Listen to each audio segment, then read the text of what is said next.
The president's top political advisor lashed out yesterday at Donald Trump, saying on This Week that the billionaire who's eyeing a White House run has zero chance to be president. Trump, of course, has been getting lots of attention and rising in the polls by questioning whether President Obama was born in Hawaii, even though that claim has been thoroughly debunked. And this weekend, he seemed to get some support from another reality TV star who may run for president, Sarah Palin. John Berman is here with more on this. Good morning, George. You know, less than 2 months ago, not far from here, we heard Sarah Palin say the whole birther issue was a distraction. Now, a very different tune. The question is, what's changed? The answer? Donald Trump, his money, and his mouth.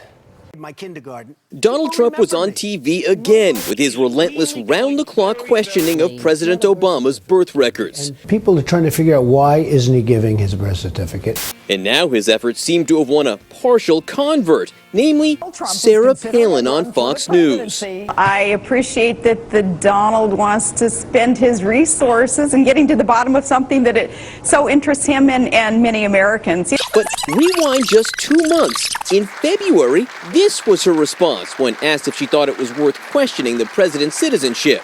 I don't. The birth certificate, you know, others can engage in that kind of conversation. It's distracting. It gets annoying. But now she seems decidedly less annoyed. You know, I think that he was born in Hawaii because there was the birth announcement put in the newspaper. But obviously, if there's something there that the president doesn't want people to see on that birth certificate. Palin seems to be reverting to her old position that it's fair game to ask the president for his birth certificate. Why? Maybe it has to do with Trump's surge in Republican polls, flying past her in most measurements. Long ago, the president did release a certificate of live birth, which many nonpartisan watchdog groups say definitively proves he was born in the U.S. As for the White House, what did they think of the hay that Trump is causing? There's zero chance that Donald Trump would ever be hired by the American people to do this job. There may be a small part of the country that believes these things, but mainstream Americans think it's a sideshow.